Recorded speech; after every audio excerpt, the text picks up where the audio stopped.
Então, vamos lá, meus irmãos. Eu vou ler o Evangelho e eu vou pedir para a Malvina fazer a nossa oração. Malvina, pode ser a hora que eu terminar de ler o Evangelho? Tá bom, eu faço sim, Márcia. Obrigada. Obrigada eu, amiga. Então, nós estamos no Evangelho, na introdução. Quem tiver com o Evangelho aí, pegue, né? Eu vou agora orientar vocês a sempre, pelo menos o Evangelho, vocês terem ele, né? Com vocês, pelo menos o Evangelho, as obras básicas, que é mais fácil, né? De ter. Por quê? Porque eu não estou conseguindo colocar o texto, e é bom a gente acompanhar, sabe? Então, é isso que eu queria falar para vocês. Eu estou com ele aqui na tela, mas ele não aparece para vocês, só aparece para mim. Então, nós estamos falando, nessa introdução, sobre os filósofos Sócrates e Platão, que eles viveram, Sócrates viveu 500 anos antes de Jesus, e ele, então, trouxe toda uma doutrina que transcendia o paganismo, avançava por sobre o paganismo, certo? Então, quando nós vamos estudar Sócrates e Platão, nós vemos que ali está todo o Evangelho de Jesus e a doutrina espírita. Claro que ele vivia no paganismo, ele estava trazendo informações novas para o paganismo e, evidentemente, não era cristão, porque Jesus ainda faltava 500 anos para nascer, mas um precursor. Então, ele fala dos espíritos, ele fala da reencarnação, ele fala até da comunicação dos espíritos, né? Então, nós já vimos 4 itens que Allan Kardec fica mostrando. Então, nós estamos no item 5. Após a nossa morte, o gênio, ou daimon, ou demônio, porque daimon e demônio significava isso, gênio, em grego. E Sócrates é filósofo grego. Então, após a nossa morte, o gênio, né, o demônio, o espírito que nos fora designado durante a vida, ou seja, o nosso anjo guardião, o anjo da guarda nosso, que nos fora designado durante a vida, leva-nos a um lugar onde se reúnem todos os que têm de ser conduzidos ao Hades para serem julgados. Então, o Hades era essa região do submundo, onde todos eram levados, que seria o umbral, vamos dizer assim, né?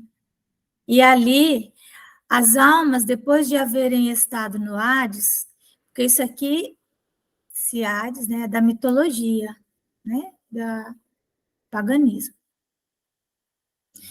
Depois de haverem estado no Hades o tempo necessário, são reconduzidos a esta vida, ou seja, a esta encarnação, em múltiplos e longos períodos. E aí, então, Kardec diz assim para nós: é a doutrina dos anjos guardiães, ou espíritos protetores, e das reencarnações sucessivas. Em seguida, há intervalos mais ou menos longos na erraticidade. Então, a erraticidade é esse local, esse ambiente, né, que muda de alma para alma, de acordo com a evolução de cada um, e em que ficam os espíritos por um tempo, intervalos, né, até que volte a reencarnar. Então, é a mesma doutrina do Espiritismo, né? Então, eles realmente são os precursores, mostrando que as ideias da ciência, da filosofia e da religião, elas vão sendo espalhadas pelo globo para serem disseminadas como sementes, como um fermento numa massa. Chega um momento em que aquela massa está, né, está toda levedada. Nesse momento em que, vamos dizer assim, cresce o pão, né, aparece a persona, aquele que vai dar corpo a essa massa, transformá-la num pão, né, da vida, transformá-la num alimento espiritual, da dimensão, né?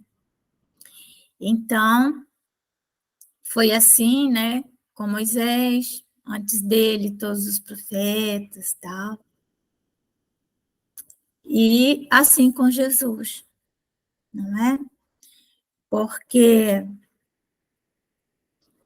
vieram, então, todos esses espíritos de escola, esses espíritos muito próximos do Cristo, trazendo essas ideias, até que Jesus pudesse vir falar do amor, né? Sócrates fala muito do amor. É Platão. Vocês já ouviram falar no amor platônico? Já, né? Gente, espera só um minutinho, tá? Que eu vou ter que liberar um cachorrinho meu que está aqui dentro.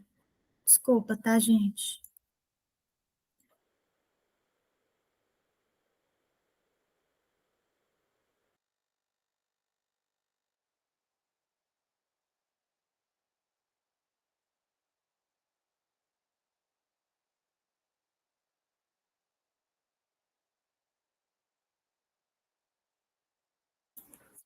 Pronto. Era um gatinho fazendo barulho. Então, vocês já ouviram falar no amor platônico, não é? Quem já ouviu? Fala aí para mim, não é possível. O que é amor platônico? É um, é um amor, é um amor que não é concreto, é uma coisa que está só no pensamento, tá? Como se fosse uma coisa que não existisse, é só de uma parte. Mais alguém quer arriscar o que é o amor platônico? Ai, gente. Para mim, é um amor que não tem sentimento, é só um fingimento de amor. Nossa! Ele finge que ama, mas não ama, aí é platônico.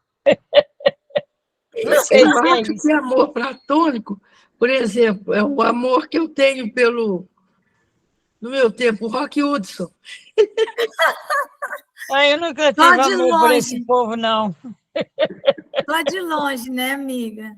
É, A Todo Alice mundo... está falando, mãe, que o amor platônico é um amor idealizado. Quem está falando? A Alice, a nerd, A a minha nerd, o filha, amor idealizado? é a minha bebê. Todo mundo errou. é o quê? Todo mundo errou. Ninguém leu Platão, né? Aí o que vocês leram? Internet, Não Google. leio mesmo, Outro não leio nem, mesmo. outro nem isso não leu, né? Ainda fala que nem é amor. O Platão, ele porque o que se fala a respeito do amor platônico? Ai, fulana tem um amor platônico pelo ciclano. Ou seja, ela tem um amor que ela não fala para a pessoa que ela ama, né? É um amor que ela acha, que a pessoa acha que não pode se realizar, então só fica na mente dela, na cabeça dela, né? Aquele amor, ela ama e fica sempre assim, mais num estado de contemplação pela pessoa. É Mas, um amor de traição, né? Só um que sabe. só que o amor que... Então, isso aí ficou depois, né? Para você ver como que esses conceitos eles vão sendo modificados, né? Então, o que o Platão fala do amor, ele está falando de uma dimensão do amor que extrapola a condição humana. Então, ele fala para nós que o amor, e depois nós vamos ver isso também no Evangelho segundo o Espiritismo, né? A lei de amor, né? Os níveis, que tem lá, né? Aquele primeiro nível, que é dos instintos, das sensações, não é? E depois, conforme vai depurando as sensações, sentimentos. Platão fala isso, só que ele fala assim, que a primeira dimensão do amor é uma dimensão em que o amor, ele é uma criança. Vamos dizer assim, uma analogia. Como se o amor fosse uma criancinha. Então, é aquela pessoa que sente um amor pelo outro, mas é um amor possessivo. É um amor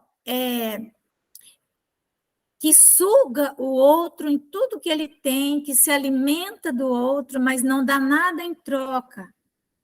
Como uma criança que está sendo amamentada, entenderam? Então, é um amor de uma expressão muito precária, muito primária, um amor muito pornográfico. É o amor do bebê sugando o seio da mãe. Que amor que ele tem pela mãe, se não esse, que vai significar apenas eu quero tudo que você puder me dar, mas eu não posso te dar nada. Então, é uma expressão de amor que nós vemos, né, que existe entre pessoas, em que uma das pessoas, ela expressa o amor dessa forma bem precária, bem infantil, aliás, um bebê. Então, é uma dimensão primitiva do amor, certo? Aí Platão fala, há uma segunda dimensão, que seria... Então, essa primeira dimensão, ele chama de amor de Porneia. Porneia era uma deusa grega, mas ela era uma menina, uma criança, né? É dela que vem a expressão de pornografia, entenderam? Então, essa primeira expressão de amor é esse amor puramente sexual, sabe? Em que você quer, a tua relação com o outro é de se alimentar do outro, é comer o outro. Tanto que há pessoas que usam esta expressão, que é bem de baixo calão mesmo, mas então é um amor puramente pornográfico. Então, ele está aí representado pela deusa Porneia, tá? Que é essa menina que representa a pornografia. Porque Platão era grego, né? E então as ideias dele estavam em cima da mitologia grega. Aí ele diz que uma outra dimensão de amor já é um amor adolescente. Um amor adolescente.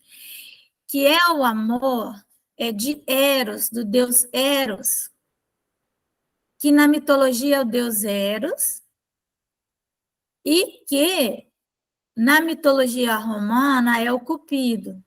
Lembra da musiquinha? Ó, Cupido, vê se deixa. Então, esse amor de Eros é um amor erótico, que ele não é tão precário quanto o amor de Porneia, mas ele é um amor ainda puramente sexual também, mas não é tão baixo. Então, é aquele amor do adolescente no auge das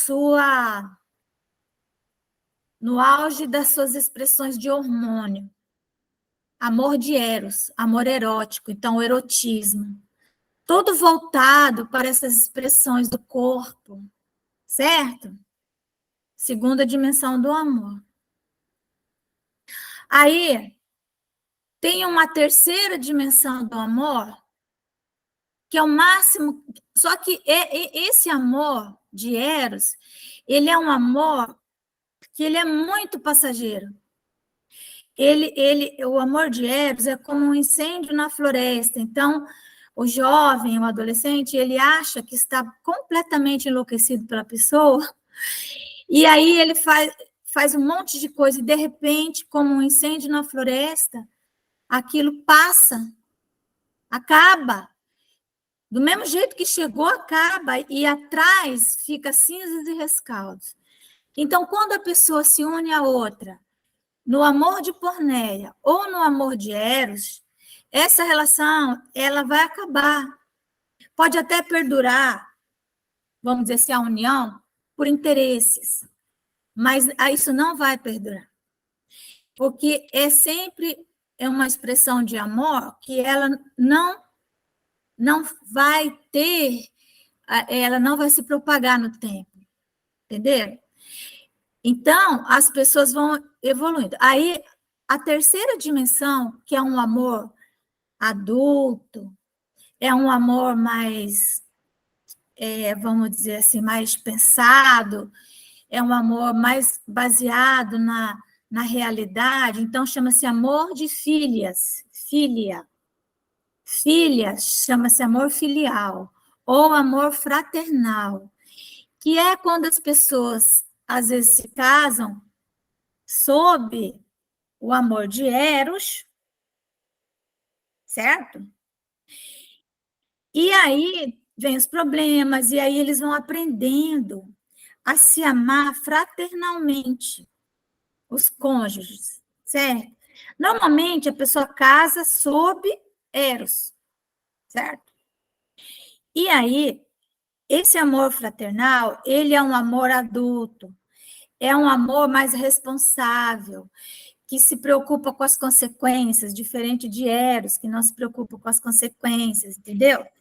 Então, são aqueles casamentos que, às vezes, perde esse lado da erotização, mas ganha na fraternidade. Só que o amor filhas, o amor filial, é o amor que a grande maioria dos terrenos assim, conseguem chegar.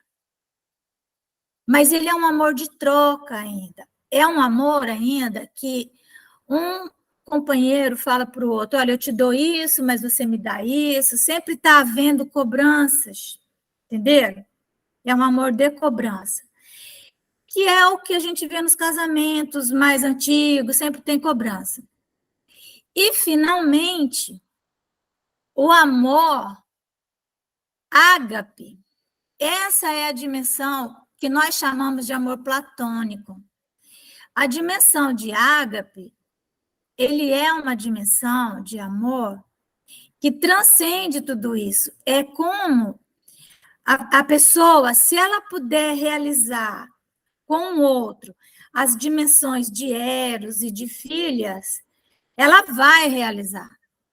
Mas se ela não puder, ela vai transcender isso, exatamente como a mãe, por exemplo, que faz uma festa de aniversário para o filho, e ela se desgasta toda, se descabela toda nessa festa, igual a Rosa faz, os almoços dela de domingo, coitada, mas aí ela fica cansada, depois fica doente, igual ela está, só que quando chega, reuniu a família, que está todo mundo ali feliz, ela não lembra do cansaço.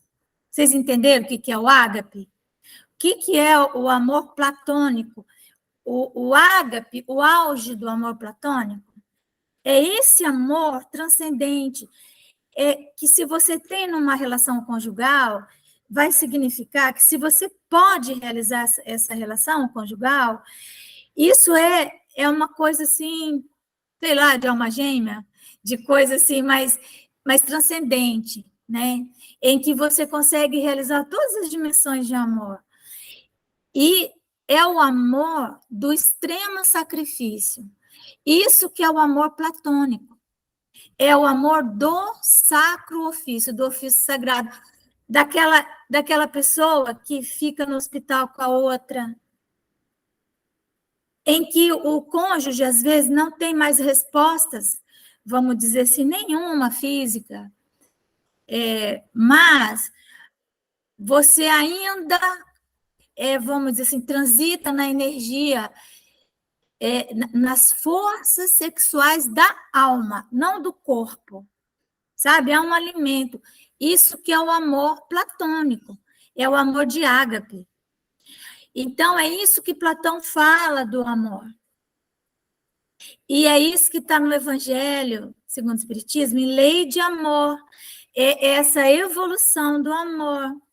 Alguém aqui já sentiu amor de ágape? Porque o máximo de amor ágape que nós conseguimos sentir é por filhos.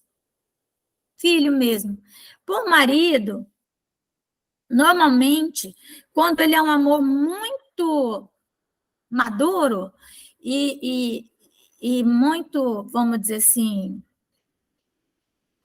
mais evoluído, ele é o amor de filhas, filial, fraternal, porque ainda tem cobrança, um fica cobrando do outro. No ágape não tem cobrança, só não cobra nada, ela não quer nada, ela só quer amar. Se ela pudesse ser amada, beleza.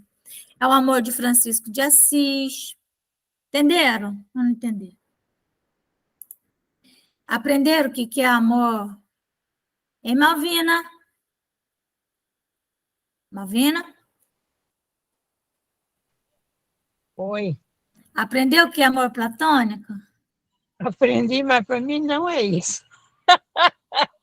É porque, exato, é porque o que se fala do Platão é isso aí que você falou mesmo. Mas o amor platônico é essas dimensões do amor, e sendo que o grau máximo é o amor de sacrifício, sabe? É isso que ele fala, o Platão. Agora, o que falam que ele fala é as outras coisas. Mas vejam que interessante, né? Como que lá no Evangelho nós vamos ver, né, essa evolução do amor. Nós vemos isso na lei de evolução universal, né? Que nós vamos passando por essas gradações, né? Bom, então, eu acho que nós vamos ficar por aqui mesmo. Falei do Platão e gastei um tempão, mas foi bom. Então, nós vamos parar aqui no item 6. Afinal de contas, entender Platão e Sócrates não é uma tarefa fácil, né, amores? Então, nós vamos pedir para a nossa Malvina fazer a nossa oração, Malvina. Faço sim, obrigada.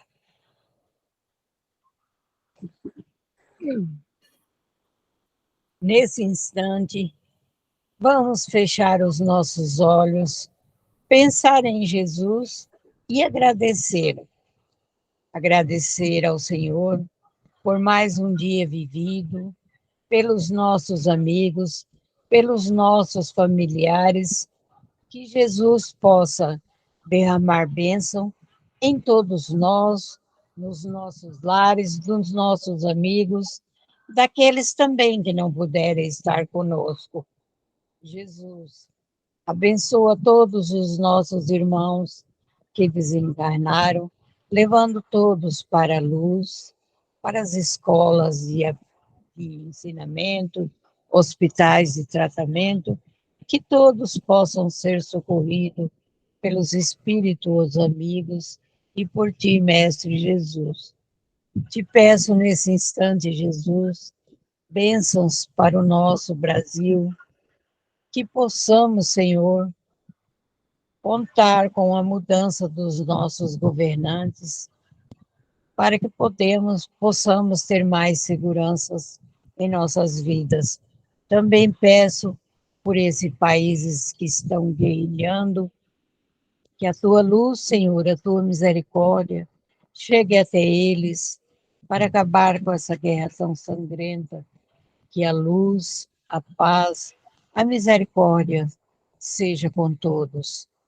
Te peço, Jesus, por aqueles que estão nos hospitais, leva a cura, leva o amor, Senhor, por todos eles, os médicos que tanto trabalham para dar a cura a essas pessoas, os enfermeiros, Também as pessoas que fazem a limpeza, todos muito importante, um trabalho controlado. Jesus, mestre querido, leva consolo às creches, os orfanatos das crianças abandonadas, aos presídios dos velhinhos e também, Senhor, aos presídios. Leva aqueles locais tão difíceis, a luz e a tua misericórdia. Eu sei que lá trabalham muitos anjos para ajudar a melhorar e a socorrer os nossos irmãos que lá estão. Peço-te, Senhor, pelos cegos, pelos estropiados, pelos enlouquecidos, que a tua luz, Senhor, tua paz, tua misericórdia de amor seja com todos eles. Obrigada, Jesus, pelo dia de hoje, que possamos todos ter uma noite tranquila, de bom sono e bons sonhos, e que amanhã será um novo dia de novas batalhas em nossas vidas. Seja, Senhor, conosco, hoje e agora, por todo sempre, que assim seja. Que assim seja, graças a Deus. Obrigada, Malvina. De nada, obrigada eu de poder fazer oração. Bom, meus queridos, minhas queridas, capítulo 14 tem 19 de Gênesis, e nós estamos falando sobre os fluidos. É tão bom, né? Porque aqui Kardec pode, assim, realmente ampliar, né, os conceitos que estão lá no Livro dos Espíritos, mas de forma mais expressiva. Então, no item 18, ele está falando do perispírito, né, que o perispírito, ele é esse elo de ligação do corpo, né, com o espírito. E é também o que nos coloca em relação com os espíritos, porque nós que somos encarnados, nós vamos ter o perispírito e o corpo. Os desencarnados vão ter só o perispírito. O pensamento transita pelo perispírito. Então, há aí uma possibilidade de conexão, não é? Então, tanto que no finalzinho do item 18, os meios onde superabundam os maus espíritos, os maus, né, são, pois, impregnados de maus fluidos, que o encarnado absorve pelos poros perispiríticos, como absorve pelos poros do corpo os miasmas pestilenciais. Então, por isso que, né, os nossos avós e a sabedoria popular fala assim, presta bem atenção onde você coloca os seus pés, principalmente porque os pés são a nossa estrutura que mais absorve, né? Por onde entra para o corpo, vem de toda a estrutura, mas significando que nós temos que pensar se esse ambiente onde nós estamos indo é um ambiente onde estarão perambulando espíritos maus. Então, a pessoa às vezes não se dá conta, né? Ela sai de casa, vai para umas bagunças por aí, para ambientes péssimos, e ao chegar nesses ambientes, ela vai absorver pelos poros, né, do perispírito, todos aqueles fluidos, né, e de verdadeiros vibriões, e ela pode ficar doente só na absorção de fluidos desses ambientes péssimos que ela interagiu, não é? Então, não adianta você vai, sai, depois volta para casa como se nada tivesse acontecido. Não é assim, né? Então, existem alguns ambientes que nós temos que, a partir do momento em que nós vamos tendo um conhecimento maior das coisas, compreendendo a questão da mediunidade, como essa interação que existe, esses campos magnéticos, o quanto eles interagem. Depois que nós conhecemos isso, nós não temos mais nem o direito mesmo de reclamar, né, a depender de por onde nós andamos.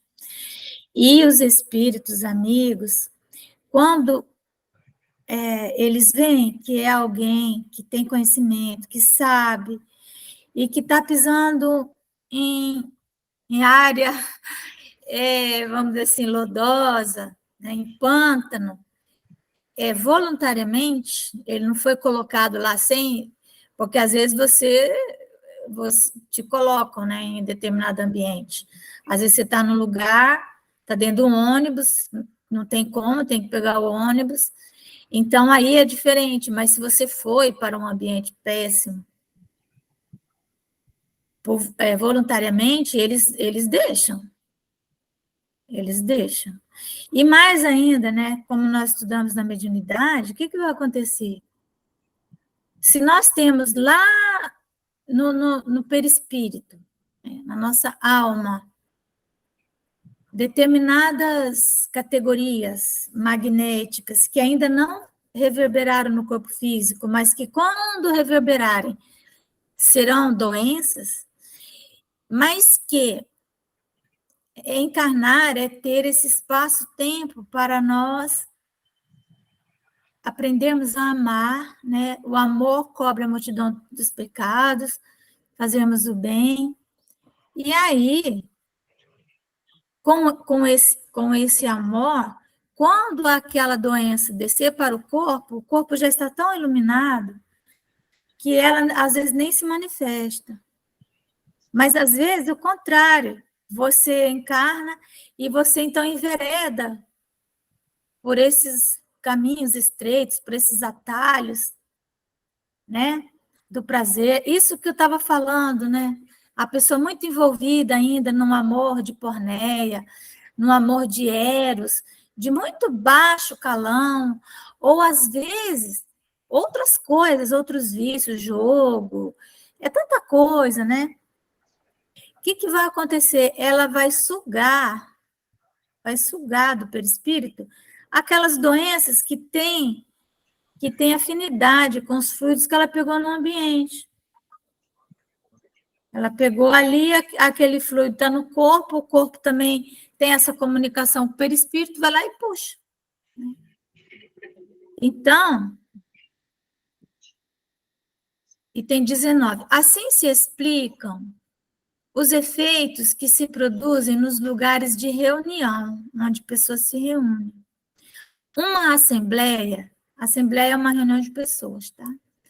É um foco de irradiação de pensamentos diversos. É como uma orquestra, um coro de pensamentos, onde cada um emite uma nota. Resulta daí uma multiplicidade de correntes e de efeitos fluídicos, cuja impressão cada um recebe pelo sentido espiritual, como num coro musical. Cada um recebe a impressão dos sons pelo sentido da audição. Então, resulta daí uma multiplicidade de correntes e de eflúvios fluídicos. Então, são múltiplos. Então, nós temos que pensar em qual assembleia a gente está, com quem nós estamos nos reunindo, não é? Mas, do mesmo modo que há radiações sonoras, harmoniosas ou dissonantes, há também pensamentos harmônicos ou discordantes. Então, num ambiente onde tem pessoas com ideias diferentes, né, com sentimentos contrapostos, esse ambiente vai ter esse tom, né, dessas pessoas. Se o conjunto é harmonioso, a impressão é agradável. Penosa, se aquele é discordante. Então, se há muita discordância, às vezes começa até discussões, né? às vezes, na Assembleia tem discussão verbal, mas tem também as discussões mentais, né? Às vezes ninguém está falando, mas está todo mundo gritando aqui no pensamento. Às vezes, por exemplo, quem leu aquele livro, Libertação, do André Luiz, que se passa numa região das trevas, é a primeira experiência que ele vai fazer nas trevas. Então, tem um momento lá que eles estão tentando salvar uma senhora, que ela está sofrendo uma obsessão terrível de um líder das trevas. Ele colocou, grudado no perispírito dela, vários ovoides que ficavam sugando toda a energia dela. Então, alguém, em algum momento, intui o marido dela a que eles fossem numa missa, na igreja. E eles vão na missa. Aí, quando eles entram na igreja, tá a maior bagunça. Era uma igreja, mas era uma verdadeira balbúrdia. Era espírito correndo para cá, para lá, igual criança, gritando. Quando alguém tentava, às vezes, orar, e a energia dele ia ficando mais azulada, e os espíritos viam que aquela pessoa estava começando a se concentrar em orações, vinha um espírito zombeteiro, desses barulhos, e passava a mão, assim, para a pessoa desconectar da oração. É uma coisa... Então, o André Luiz fica impressionado com aquilo, né? Mas tem, sim, as pessoas que estão ali e que estão conectadas, mas a maioria não estava. Então, o ambiente era desagradável, todo mundo, na verdade, querendo ir embora, a maioria das pessoas vão olhando para a roupa do outro, para ver como que estava vestido, como que não estava. Então, os pensamentos desalinhados. O próprio padre, né, que estava fazendo, estava pensando em outra coisa, que ele tinha que fazer depois, ele estava desconectado. Então, a aura do padre estava sombria, estava escura. Mas ocorre um fenômeno, quando ele levanta o cálice, né, num gesto bem mecânico e maquinal, ele levanta para ser a Eucaristia, né, as hóstias. Naquele momento, seres angélicos vêm e energizam aquelas hóstias. E aí André Luiz fala assim, nossa, mas esse padre, as vibrações dele são tão sombrias. Mas aí o orientador fala assim, pois é, mas os espíritos jamais deixam de responder aos apelos do céu, né? E aí, porque o padre podia não merecer, mas tinha pessoas ali que mereciam. Então, quando ele começa a dar a hóstia, a maioria das pessoas que recebem a hóstia, as hóstias estavam brilhantes, sabe? Cheia de energia. Então, quando chegava na boca da pessoa, a pessoa estava com aquela aura sombria, imediatamente, como se fosse uma luz, né, que se apagava. E aí ele prestou atenção numa jovem, que ela estava sempre em harmonia com o pensamento elevado, e quando ela toma a hóstia, aquela energia, eles viram aquela energia descer, né, e se alojar no coração dela. Então, não importa onde nós estejamos, às vezes a gente está numa igreja, às vezes a gente está no centro espírita, né? Mas o que vai dizer é da nossa sintonia. Então, vamos lá. Ora, para isso, não se faz mister que o pensamento se exteriorize por palavras. Quer ele se externe, quer não, a irradiação existe sempre. Então, nós temos uma aura em torno de nós. Nós vamos irradiar. exatamente o que nós estamos pensando. E isso será visível. Os espíritos, às vezes, bem precários, eles já conseguem ver um pensamento de baixo calão. Eles identificam e imediatamente vêm e se conectam, porque há uma conexão magnética, né? Tal a causa da satisfação que se experimenta numa reunião simpática, animada, de pensamentos bons e benévolos. Envolve-a uma como salubre atmosfera moral, onde se respira à vontade. Sai-se reconfortado dali, porque impregnado de salutares eflúvios fluídicos. Então, a pessoa entra num ambiente saudável e ela sai dali. Eu fico imaginando o que seria, né? Assim, a convivência com Jesus, né? Aquela aura dele. Por isso que os apóstolos, os discípulos, eles estavam sempre muito alegres. Eu não sei quem de vocês tem Netflix aí. Tem uma série da Netflix chamada The Chosen.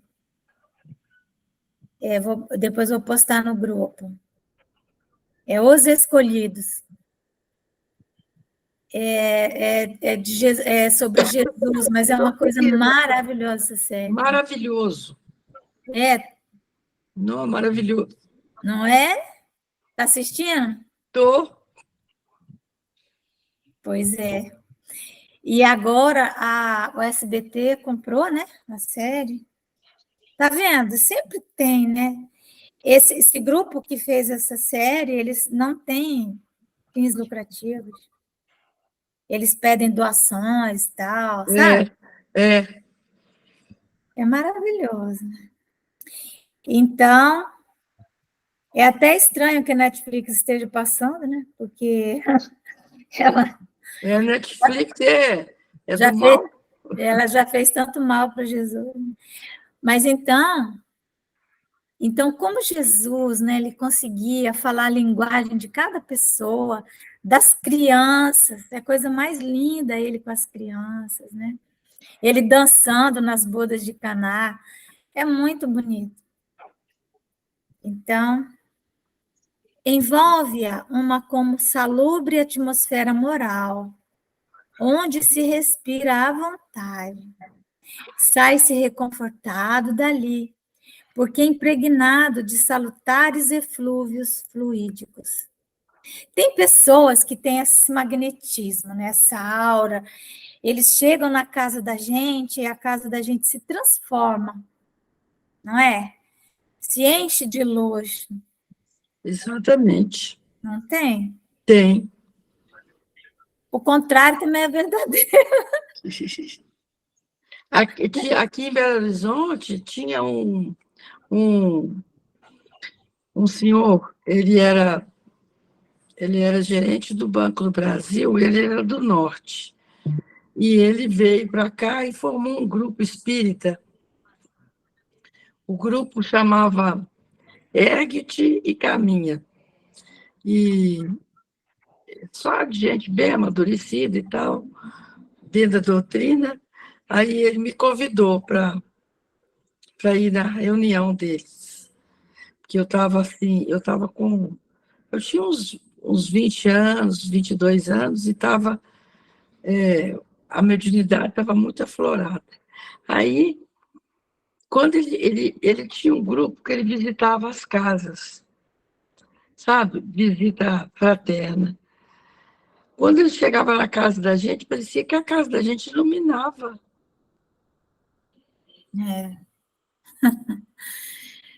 Não é?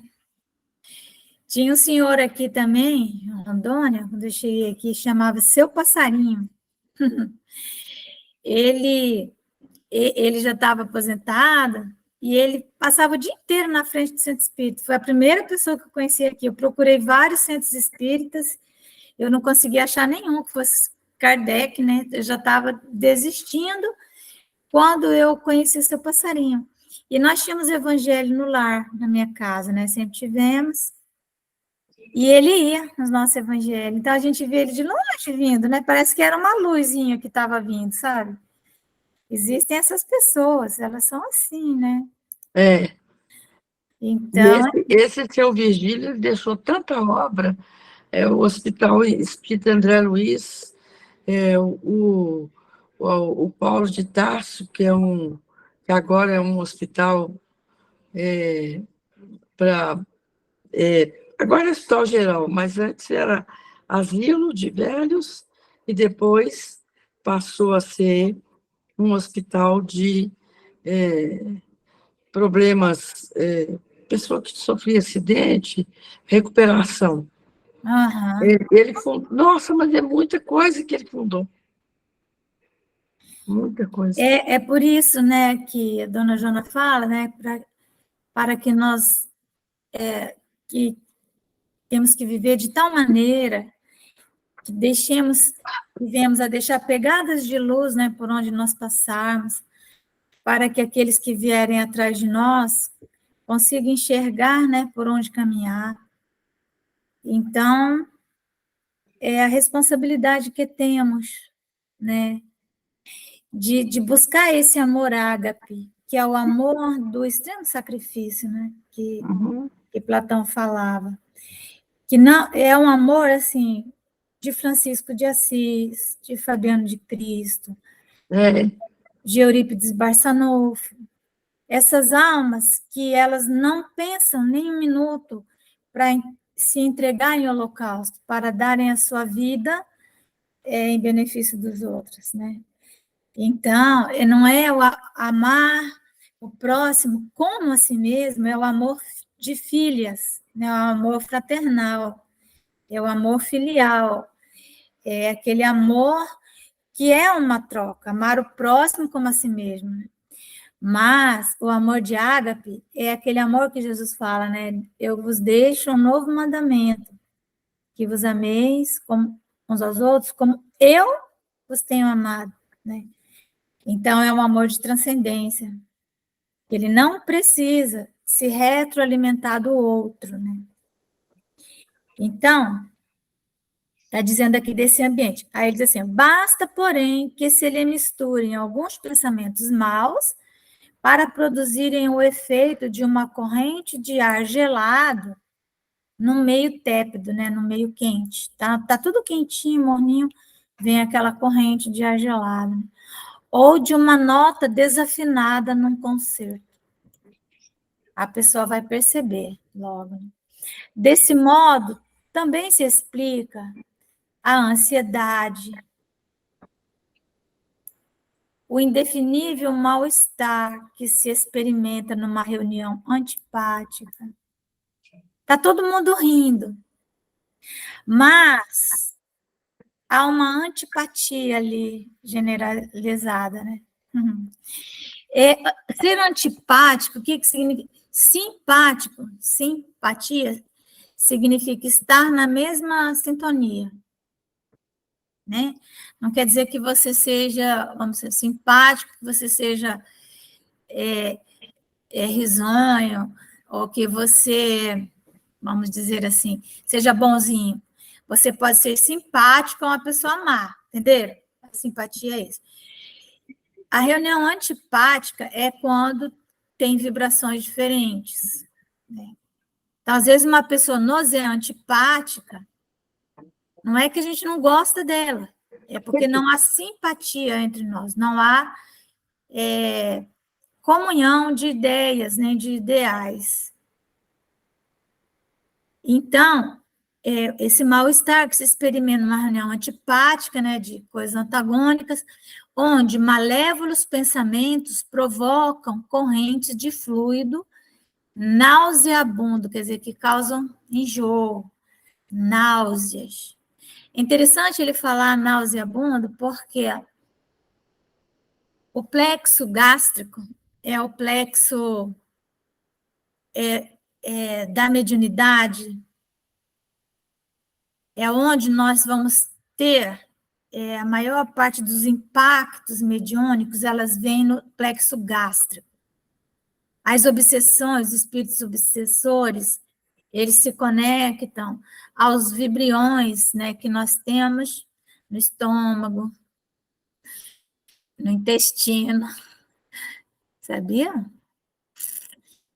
Bem ali. Eles comem aqueles vibriões. Por isso que eles obsediam. Aqueles vibriões, eles têm magnetismo. Então, os obsessores ficam ali como se fossem vermes mesmo.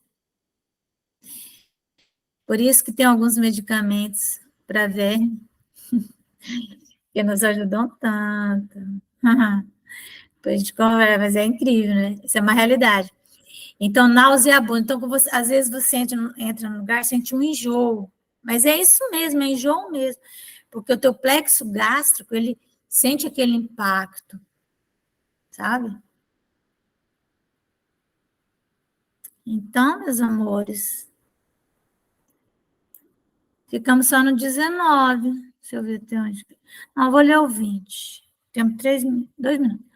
O pensamento, portanto, produz uma espécie de efeito físico que reage sobre o moral, fato este que só o Espiritismo podia tornar compreensível. Então, por isso que a gente fala, o pensamento tem peso, né? O homem o sente instintivamente, visto que procura as reuniões homogêneas e simpáticas. Esse simpático, os espíritos das trevas, eles se reúnem também, eles são simpáticos lá entre eles, entenderam o que é simpatia, né? É diferente de empatia. Empático é você sentir o que o outro sente. Empatia é o primeiro passo para você lá na frente sentir compaixão. Mas simpatia é afinidade de ideias, boas ou ruins. As reuniões homogêneas, né, e simpáticas, onde sabe que pode aurir novas forças morais, aqui ele está falando da simpática boa, né? Podendo-se dizer que em tais reuniões ele recupera as perdas fluídicas, que sofre todos os dias pela irradiação do pensamento, como recupera por meio dos alimentos, olha o que eu falei, plexo gástrico, as perdas do corpo material. É que, com efeito, o pensamento é uma emissão que ocasiona perda real de fluidos espirituais e, conseguintemente, de fluidos materiais, de maneira tal que o homem precisa retemperar-se com eflúvios que recebe do exterior, né? Da alimentação, da biosfera, das relações saudáveis. Quando se diz que um médico opera a cura de um doente por meio de boas palavras, enuncia-se uma verdade absoluta, pois que um pensamento bondoso traz consigo fluidos reparadores que atuam sobre o físico tanto quanto sobre o moral. Bonito, né? Não é? Aprendemos bastante coisa hoje. Então, quem é que pode fazer